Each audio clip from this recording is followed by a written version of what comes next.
बकरियों की अफजाइश नस्ल। बकरियों की परवरिश ज़माने कदीम से चली आ रही है। तकरीबन तमाम अंबिया अलैहिस्सलाम भी इसी पेशे से वाबस्ता रहे हैं। इस वक्त पाकिस्तान में बकरियों की कुल तादाद 5 करोड़ 70 लाख के करीब है। पाकिस्तान में बकरियों की सालाना पैदावार तमाम जानवरों से ज्यादा है। 2005-06 के इकोनॉमिक सर्वे ऑफ पाकिस्तान के मुताबिक 1.9 मीट्रिक टन गोश्त पैदा होता है। तहकीक के मुताबिक बकरियों का दूध ज़ियाबतीस के मर्ज के लिए मुफीद है। बकरी को गरीब की गाय भी कहते हैं। पाकिस्तान में बकरियों की नस्लें। इस वक्त पाकिस्तान में बकरियों की 30 नस्लें पाई जाती हैं। इलाकाई तौर पर बकरियों की खास नस्लों में बीतल, नाची, दायरा दीन पना, टेडी, कोहिस्तानी बकरी, देसी बकरी, कागानी बकरी, खुरासानी बकरी, बर्बरी बकरी, गद्दी बकरी, कामूरी बकरी, पटेरी वगैरह शामिल हैं। अफजाइश के लिए बकरियों की रिहाइश। बकरियों के लिए बाड़े कच्चे और पक्के दोनों किस्म के बनाए जा सकते हैं। इब्तिदा में आम किस्म के सरकंडे और बांस के ऐसे छप्पर बनाए जा सकते हैं जिसकी मट्टी और तूड़ी से लिपाई कर दी गई हो। छप्पर के एतराफ में ईंटों के सतून खड़े करके ऊपर टी आयरन और टाइलें लगाई जाएं तो मजबूत किस्म की रिहाइश बन जाती है। शेड की ऊंचाई 7-8 फीट से ज्यादा नहीं होनी चाहिए। बाड़े हवादार होने चाहिए और सर्दियों में इनके अंदर धूप का जाना जरूरी है। बाड़ों का रुख शुमालन जनूबन रखा जाए ताकि सर्दियों में बकरियां और उनके बच्चे हवा के सर्द झोंकों से महफूज रह सकें। बाड़े शाहराए आम से दूर मगर उनका पुख्ता सड़क से राब्ता भी जरूरी है ताकि नामसाइद हालात में आमद और रफ्त का सिलसिला मुनक़ते ना होने पाए। बाड़ों के करीब अगर सायादार दरख्त हो तो बेहतर होगा ताकि गर्मी में जानवर साए तले आराम कर सकें। 100 जानवरों के लिए 12 से 15 फीट लंबी, 1 फीट चौड़ी और 9 इंच गहरे पानी के टब और 10 से 12 अदद खुरलियां काफी होती हैं। इसलिए जानवरों के कमरे तादाद के हिसाब से बनाने चाहिए ताकि छोटे जानवरों को मौत से बचाया जा सके। मादा बकरियों का इंतखाब और खरीद। बकरियां सेहतमंद और जवान खरीदी जाएं। 3-4 माह की हामला बकरियां ज्यादा सूदमंद रहती हैं। मुंतखब शुदा बकरियों का जिस्म गुथा हुआ, देखने में खूबसूरत और हवाना हर किस्म की बीमारी से पाक होना चाहिए। जब भी जानवर बाहर से खरीदे जाएं, इनको क्रीम का शद्दियात जरूर दें और कुछ दिन बाद वैक्सीन जरूर कराएं ताकि जानवर महफूज रह सकें। सांड बकरे का इंतखाब। चूंकि रेवड़ की तरक्की का इन्हिसार उम्दा नस्ल के बकरों पर होता है, इसलिए नर जानवर के इंतखाब में खास तवज्जो की जरूरत होती है। जानवर चुस्त चालाक, भरे हुए जिस्म वाला, रोबदार और हर ऐब से पाक होना चाहिए। ऐसे जानवर खरीदने चाहिए जिनमें जुड़वा बच्चे पैदा करने की सलाहियत मौजूद हो। 30 बकरियों की नस्ल कशी के लिए एक नर काफी होता है। फॉर्म पर लाने के बाद जानवरों की देखभाल। जानवर खरीद कर लाने से कबल बाड़ाजात की सफाई करवाई जाए। बाड़ाजात के अंदर मामूली मिकदार में चूना भी छिड़का जाए ताकि वहां पर मौजूद जरासीमों का खात्मा हो जाए। चूंकि फॉर्म शुरू करने के लिए जानवर मुख्तलिफ इलाकों से खरीदे जाते हैं, इसलिए उनमें मुख्तलिफ बीमारियों का पाया जाना खारिज से इम्कान नहीं होता। मुशाहिदे में आया है कि कृमि बीमारियां मालिक को ज्यादा परेशान करती हैं। जब भी जानवर बाहर से खरीदे जाएं, इनको क्रीम का शद्दियात जरूर दें और कुछ दिन बाद वैक्सीन जरूर कराएं ताकि जानवर महफूज रह सकें। नस्ल कशी। नस्ल कशी ऐसा अमल है जिस पर आइंदा नस्ल का दारोमदार होता है। मुस्तकबिल में अच्छी पौध हासिल करने के लिए बकरा बेहतरीन पैदावारी खुसूसियात का हामिल होना चाहिए। अगर नर को सारा साल रेवड़ में छोड़ा जाए तो बकरियां सारा साल हामला होती रहती हैं। अगरचे बकरियों में जिनसी तहरीक सारा साल ही रहती है, तहाँ मार्च, अप्रैल और सितंबर, अक्टूबर में जिनसी तहरीक उरूज पर होती है। इसलिए यही वक्त इनकी नस्ल कशी के लिए बेहतर तस्वुर किया जाता है। हामला जानवरों की देखभाल। जब बकरी हामला हो जाती है तो उस वक्त से उसकी देखभाल शुरू हो जानी चाहिए। आइंदा नस्ल का इन्हिसार हामला जानवरों की सेहत और उसके पेट के अंदर नशोनुमा पाने वाले बच्चे की तंदुरुस्ती पर होता है। सबसे पहली और जरूरी बात यह है कि जानवर को खुराक की किसी सूरत में कमी महसूस ना हो। दूसरी बात यह है कि जानवर को बीमारियों से महफूज रखा जाए। खुराक खिलाने का मकसद सिर्फ पेट भरना नहीं होता, बल्कि ग़िज़ाई लिहाज से भी देखा जाए कि खिलाई जाने वाली खुराक से जानवर की ग़िज़ाई जरूरियात भी पूरी होती है या नहीं। हमल के आखिरी अयाम में खुराक की कमी के बायस इसकाते हमल भी हो सकता है। اگر ایسا نہ ہو تو بھی جانور کو جسمانی کمزوری، دودھ کی پیداوار میں کمی اور بچوں کا کم پیدائشی وزن جیسے صورتوں کا سامنا کرنا پڑتا ہے، اور اس طرح زچہ و بچہ دونوں میں شرح اموات بڑھ جانے کا اندیشہ ہوتا ہے۔ خوراک میں منرل مکسچر شامل کر کے یہ کمی پوری کی جا سکتی ہے۔ جانوروں کو سخت گرمی اور سخت سردی سے محفوظ رکھا جائے۔ سردیوں کی راتوں میں انہیں چھت کے بغیر باڑوں کی بجائے چھت والے کمروں میں جن میں گندی ہوا کے اخراج کے لیے روشن دان موجود ہوں میں رکھا جائے، کیونکہ بکری زیادہ سردی محسوس کرتی ہے۔ کچھ جانور دسمبر کی راتوں کو بھی کھلے آسمان تلے بیٹھنا پسند کرتے ہیں، لیکن اس کا ہرگز یہ مطلب نہیں ہے کہ ان کو سردی نہیں لگتی، بلکہ انہیں بھی چھت تلے رکھنا چاہیے تاکہ سردی سے بچاؤ میں استعمال ہونے والی طاقت کو محفوظ کر کے جانور کی نشوونما میں لایا جا سکے۔ حاملہ جانور خاص کر حمل کے آخری ایام کے دوران وافر مقدار میں چرائی میسر ہونے کے باوجود جسمانی غذائی ضروریات کو پورا کرنے کے لیے پیٹ میں کم جگہ ہونے کی وجہ سے خوراک پوری نہیں کھا سکتا۔ خوراک کی اس کمی کو پورا کرنے کے لیے ونڈا فراہم کرنا ضروری ہوتا ہے، جو بڑی بکری کے لیے نصف کلوگرام روزانہ اور چھوٹی بکری کے لیے 400 گرام کافی ہوتا ہے۔ اس ونڈا پر اٹھنے والے اخراجات ضائع نہیں جاتے، بلکہ زچہ بچہ کی اچھی صحت اور دودھ کی زیادہ پیداوار کی صورت میں مالک کو واپس مل جاتے ہیں۔ حاملہ جانور کو حمل کے آخر میں باقی ماندہ ریوڑ سے علیحدہ کر کے باڑوں میں رکھنا چاہیے تاکہ یہ آرام سے رہ سکیں، اور اگر ونڈا دینا مقصود ہو تو علیحدگی میں آرام سے اپنا حصہ کھا سکیں۔ یہ بات بھی عموماً دیکھنے میں آئی ہے کہ بکری کا ایک تھن بڑا ہو جاتا ہے اور دوسرا چھوٹا رہ جاتا ہے۔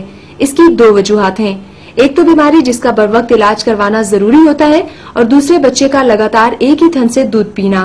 لہٰذا دونوں تھنوں میں توازن قائم رکھنے کے لیے بچے کو دونوں تھنوں سے برابر مقدار میں دودھ پلایا جائے اور بچے کی ضرورت سے زائد دونوں تھنوں سے دودھ نکال لیا جائے۔ پانی۔ جانوروں کو اگر ایسی جگہ رکھا جائے جہاں درجہ حرارت 41 ڈگری سینٹی گریڈ سے زیادہ ہو تو روزانہ پانی پلانا ضروری ہوتا ہے۔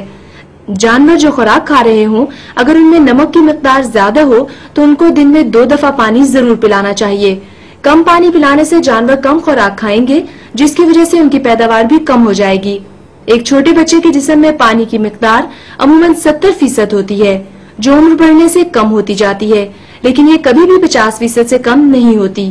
پانی غذائی اجزاء کو جسم کے مختلف حصوں تک پہنچاتا ہے اور زہریلے مادے خارج کرتا ہے اور جسم کے درجہ حرارت کو برقرار رکھتا ہے۔ جب ارد گرد کا درجہ حرارت 21 ڈگری سینٹی گریڈ سے زیادہ ہونا شروع ہو جاتا ہے تو پانی کی اشتہا بھی بڑھنا شروع ہو جاتی ہے، خصوصاً جب ہوا کے درجہ حرارت سے پانی کا درجہ حرارت کم ہو تو پیاس زیادہ لگتی ہے۔ اگر جانوروں کو اناج زیادہ کھلایا جائے تو وہ بنسبت چارہ جات والی خوراک کے پانی ہو جاتا ہے تو پانی کی اشتہا بھی بڑھنا شروع ہو جاتی ہے، خصوصاً جب ہوا کے درجہ حرارت سے پانی کا درجہ حرارت کم ہو تو پیاس زیادہ لگتی ہے۔ اگر جانوروں کو اناج زیادہ کھلایا جائے تو وہ بنسبت چارہ جات والی خوراک کے پانی کم پئیں گے۔ دودھ والے اور حاملہ جانور کی پانی کی ضرورت بڑھ جاتی ہے۔ بکریاں خوراک میں 1% تک تو نمک برداشت کر جاتی ہیں، تاہم اگر نمک کی مقدار 1.3% کر دی جائے تو پانی پینے کی مقدار ڈبل ہو جائے گی۔ اندازہ لگایا گیا ہے کہ 1 گرام فالتو نمک کے لیے تقریباً 40 ملی لیٹر پانی درکار ہوگا، اور ہر 1 کلو گرام خشک مادہ کے کھانے پر 0.9 تا 1.6 لیٹر پانی درکار ہوتا ہے۔ دوران حمل غذا کی ضروریات۔ بکریوں کے حاملہ ہونے کے 4 ماہ بعد غذائی ضروریات قدرے بڑھ جاتی ہیں، تاہم 5ویں ماہ میں غذائی ضروریات میں بہت زیادہ اضافہ ہو جاتا ہے۔ چراگاہوں کی خوراک سے اناج یعنی ونڈے کی طرف پیش رفت آہستہ آہستہ 2-3 ہفتوں میں کرنی چاہیے تاکہ پیدا ہونے والے بچے صحت مند ہوں۔ چارے والے درخت اور جھاڑیاں۔ چارے والے درختوں اور جھاڑیوں میں اگرچہ کافی مقدار میں پروٹین ہوتی ہے، تاہم یہ اکثر نمکیات خصوصاً فاسفورس کی کمی کا شکار ہوتے ہیں۔ ان جانوروں میں گایوں کی نسبت چرائی والا اپھارا کم ہوتا ہے۔ بنجر اور ناکارہ زمینوں میں کیکر، بیر، پیپل اور شہتوت کے درختوں کو کاشت کیا جا سکتا ہے، جو خوراک کی کمی کو پورا کرنے میں مدد دے سکتے ہیں۔ دودھیل جانوروں کی ضروریات۔ دودھیل جانور کی توانائی کی ضروریات ایک خشک جانور کی نسبت 2.5 گنا زیادہ ہوتی ہے۔ توانائی کی کمی کی وجہ سے دودھ کی پیداوار متاثر ہوتی ہے۔ کیلشیم، فاسفورس، کاپر اور سوڈیم کی کمی بھی دودھ کی پیداوار کو متاثر کرتی ہیں۔ خوراک۔ تجربات اور مشاہدات سے ثابت ہوا ہے کہ بکریاں عموماً کھلی جگہ پر چرنا پسند کرتی ہیں۔ बाड़े के अंदर पाबंद करने से उनकी नशोनुमा मुतासिर होती है। दरअसल चराई के दौरान उन्हें चारे के साथ साथ मुख्तलिफ अनवा अक़साम की जड़ी बूटियां, घास फूस और दरख्तों के पत्ते वगैरह भी खाने को मिलते हैं, जो उनकी ग़िज़ा को मुतवाज़न बनाने में अहम किरदार अदा करते हैं। यही वजह है कि अमूरे हैवानात के माहिरीन बकरियां पालने के पेशे से मुंसलिक हजरात को हमेशा ये मशवरा देते हैं कि इस कारोबार से खातिर खा मुनाफा हासिल करने के लिए बकरियों को बाड़ों में मुक़य्यद करके रखने के तसव्वुर को कतई तौर पर फरामोश कर दें, क्योंकि बड़े जानवर की निस्बत बकरियां चरागाहों से ज्यादा फायदा उठाती हैं। अलबत्ता अगर चरागाह में जरूरत के मुताबिक चारा मौजूद न हो तो बकरियों को बाड़े में इजाफी सब्ज चारा या सस्ता और मुतवाज़न ग़िज़ाई आमेज़ा वंडा फराहम करके जरूरत पूरी की जा सकती है। गर्मियों में तलुए आफ्ताब से कबल और सर्दियों में पत्तों से शबनम गायब होने पर बकरियों को चरागाह रवाना किया जाए। दरख्त जिम्मेदार की मईशत में अहम किरदार अदा करते हैं। उनके पत्ते, फूल और फलियां बकरियों को बेहतरीन किस्म की खुराक फराहम करते हैं। कीकर के पत्ते और फलियां भेड़ों और बकरियों की मरगूब ग़िज़ा हैं। अपने खेतों की मुंडेरों और खालों पर ऐसे दरख्त बकसरत लगाकर बकरियों की खुराक के मसले को एक हद तक हल किया जा सकता है। बकरियां आम चारे मसलन बरसीम, जंतर, मकई, जवार और बाजरा वगैरह के अलावा जड़ी बूटियां, घास फूस, दरख्तों के पत्ते, कीकर और जंड की फलियां खाकर अपना पेट भर लेती हैं। दूसरे तमाम जानवरों की निस्बत बकरियां चरागाहों से ज्यादा फायदा उठाती हैं। चूँकि बकरियां कम ग़िज़ाइयत रखने वाले सख्त किस्म की खुराक को बेहतर तौर पर हजम कर लेती हैं, इसलिए इन्हें बारानी और पहाड़ी इलाकों में बासानी खुराक मुयस्सर आ जाती है। ये भेड़ों, गायों, भैंसों के हमरा भी चराई कर लेती हैं। अगर चरागाह में पेट भरने के लिए चारा मौजूद न हो तो इन्हें बाड़े में मजीद चारा फराहम करने की जरूरत होती है। गर्मियों में सूरज निकलने से पहले और सर्दियों में पत्तों से शबनम खुश्क होने पर बकरियों को चरागाह में भेजने से बेहतर नताइज हासिल होते हैं। चराई और सब्ज चारे के अलावा बकरों को नस्ल कशी के मौसम में और बकरियों को बच्चे की पैदाइश और दूध देने से पहले और दूध देने के दौरान वंडे की फराहमी जरूरी होती है। इस तरह बकरियों में शरह ज़रखेज़ी बढ़ जाती है, बच्चे सेहतमंद पैदा होते हैं और दूध की पैदावार में खातिर खा इजाफा हो जाता है। जानवरों के लिए नमक और पानी की अहमियत। पानी और नमक जानवरों की बुनियादी जरूरत है। जानवरों को प्यासा बिल्कुल नहीं रखना चाहिए और उन्हें बरवक्त ताज़ा और साफ सुथरा पानी मुहैया करना चाहिए। उनको नमक की फराहमी भी जरूरी है। यह हाजमे में मदद देता है और सेहत को बरकरार रखता है। नीज नमक से प्यास में भी इजाफा हो जाता है और जानवर ज्यादा पानी पीता है, जिससे दूध की पैदावार में इजाफा हो जाता है। वाफर मिकदार में नमक खुलियों में मौजूद रहना चाहिए ताकि बकरियां हस्बे ख्वाहिश इसे चाटती रहें। सब्ज चारा। टेडी बकरी को रोजाना 5 किलोग्राम, जबकि बड़ी बकरी को 8 किलोग्राम और पठोरी को 4 किलोग्राम सब्ज चारे की जरूरत होती है। अगर चरागाह में जरूरत के मुताबिक चारा मौजूद हो तो उन्हें बाड़े में मजीद चारा फराहम करने की जरूरत नहीं होती। बसूरत दीगर ये कमी शाम के वक्त बाड़े में सब्ज चारा और वंडा फराहम करके पूरी की जाए। सब्ज चारे की काश्त। बकरियों के लिए सारा साल सब्ज चारा हासिल करने के लिए शेड्यूल के मुताबिक चाराजात काश्त करने चाहिए। इन सिफारिशात पर अमल करके बकरियों की बेहतर अफजाइश की जा सकती है। किसी भी किस्म के ज़रूरी मशवरे और मसाइल के हल के लिए PARC की किसान हेल्पलाइन 0800555056 पर पीर से जुमा सुबह 9 बजे से दोपहर 3 बजे तक मुफ्त कॉल करें।